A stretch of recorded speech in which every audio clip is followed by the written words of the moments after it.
Now on 11 at 11, an Ohio State student's kidnapping at gunpoint ends in a deadly shooting. The suspect and victim likely passed right through the tri-state.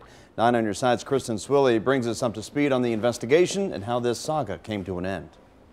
They're already gone. They stole her. The call comes in Monday, just before noon. Ohio State student Skylar Williams is kidnapped from a parking lot on the school's Mansfield campus. They put her in the car and pointed a gun. The suspect, Tyrell Pounds, is the father of Williams' child. Police say he abandoned his car and stole his roommate's Dodge Caravan at gunpoint before leaving Mansfield. Pounds takes Williams more than 200 miles south into Kentucky. Around 3:30, a witness calls 911 saying a woman tried to escape a van, but a man stopped her. Could you start for the 22 southbound,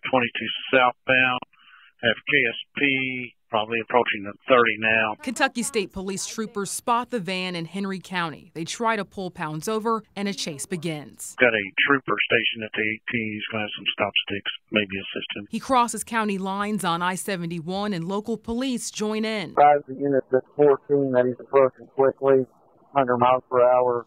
Weaving in and out of traffic. Pounds gets off I-71 at a ramp and police stop him from getting back on the highway. Before they can arrest him, they hear a shot from inside the van.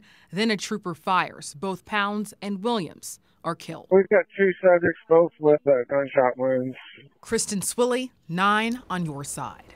KSP says a trooper killed Pounds, but it's not clear who shot Williams. Kentucky State Police is expected to answer that and other questions at a news conference tomorrow. Meanwhile, the Mansfield community is mourning the loss of Skylar Williams. She graduated from Madison High School in Mansfield back in 2016. Her teachers remember her as a talented young lady with the world ahead of her.